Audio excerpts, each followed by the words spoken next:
who do people say I am? And somebody said, well, they say you're John the Baptist. Others say you're Elijah.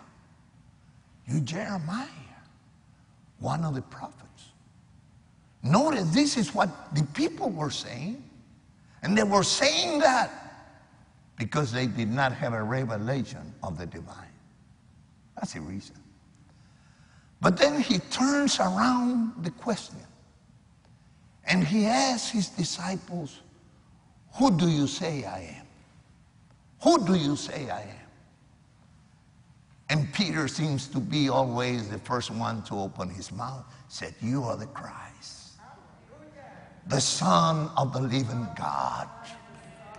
And when he said that, when he said, you are the Christ, the Son of the living God, Jesus said this, man has not revealed that to you, but my Father who is in heaven.